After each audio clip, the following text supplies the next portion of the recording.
YS Jaganmohan Reddy పరిపాలన పైన విజయవాడ మహిళల అభిప్రాయం తెలుసుకునే ప్రయత్నం చేద్దాం. నమస్తే అండి. ఈరోజు ప్రభుత్వ పరిపాలన ఎలా ఉంది? మీకు సంబంధించి ఏమైనా సంక్షేమ పథకాలు అందుతున్నాయా?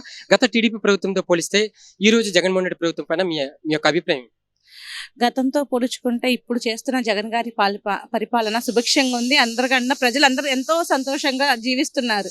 అందరికీ ప్రతి ఒక్కరికి నవరత్నాలు పెట్టడం వల్ల పిల్లలకి అమ్మఒడి వస్తుంది, మహిళలకి ఆసరా వస్తుంది, చేయూత వస్తుంది. ప్రతి ఒక్కరికి వృద్ధులకి ఇదివరకు చంద్రబాబు నాయుడు గారి హయాంలో ఉన్నప్పుడు జన్మభూమి అని పెట్టేవాళ్ళు. నడవలేని వాళ్ళు కూడాను నడుచుకుంటూ వెళ్ళి పింఛన్ తెచ్చుకునే రోజులయ్యి. ఇప్పుడు జగన్మోహన్ రెడ్డి గారు వాలంటీర్ వ్యవస్థ పెట్టి ప్రతి ఒక్క వాలంటీర్ ఫస్ట్ తారీఖు వచ్చేపాటి తెల్లారేపాటికి 5-6 గంటలకల్లా ప్రతి గుమ్మం దగ్గరికి వెళ్ళి వృద్ధులకు కానివ్వండి, వితంతువులకు కానివ్వండి, హ్యాండిక్యాప్స్ కానివ్వండి, ప్రతి ఒక్కరికి కూడా వెళ్ళి ఇంటింటికి వెళ్ళి పింఛన్ అందిస్తున్న రోజులు ఇవి. మళ్ళీ మనకు చంద్రబాబు నాయుడు గారు వచ్చారంటే కన్ఫామ్గా మనకి వాలంటరీ వ్యవస్థ అనేది తీసేస్తారు. మనం చంద్రబాబు నాయుడు గారిని గెలిపించుకున్నామంటే మనం అధపాతాలను గెలిపోవడం తప్ప మనం పైకి వచ్చేది అయితే ఉండదు. మనం ఎప్పటికైనా సరే జగన్మోహన్ రెడ్డి గారిని 175కి కన్ఫామ్గా మనం గెలిపించుకుందాము. మళ్ళీ మనం ఇదే జగన్మోహన్ రెడ్డి గారు సీఎం చేసుకొని మేము సంతోషం అనేది వ్యక్తం చేసుకుంటాం. జగన్మోహన్ రెడ్డి గారిని అధోపాతాలను తొక్కేస్తా అంటూ పవన్ కళ్యాణ్ అంటున్నారు, ఏమంటారు? ముందు ఆయన అధపాతాలకు వెళ్ళకుండా చూసుకోవాలి కదండి.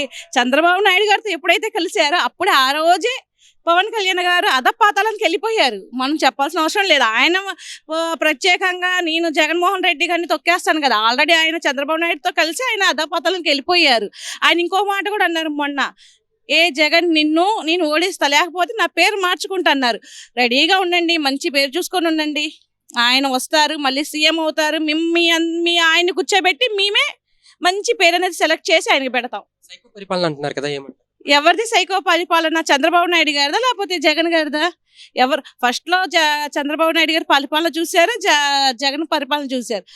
ఏదైనా సరే రేపు ఎలక్షన్స్ అయినాక ప్రజలే తీర్పిస్తారు. అప్పుడు సైకో పరిపాలన ఎవరిదో, జగన్ గారి పరిపాలన ఎవరిదో ప్రజలే తీర్పిస్తారు. ఇద్దరు కలిసి వస్తున్నారు కదా టీడీపీ జనసేన, మరి జగన్మోహన్ రెడ్డికి ఏమండి, సింహం ఎప్పుడు సింగిల్ గానే వస్తాయి, పందులే గుంపులుగా వస్తాయి. ఆ పందులన్నీ కూడా గుంపులుగా వచ్చినా కూడా సింహం దున్నుకుంటూ వెళ్ళిపోద్ది. సమస్య లేని ఇల్లు ఉండదు, పరిష్కారం లేని సమస్య ఉండదు. బంధాలు గొప్పవి, బాధలు చిన్నవి. మీ సమస్యని మేము పరిష్కరిస్తాం. రండి, మాట్లాడుకుందాం.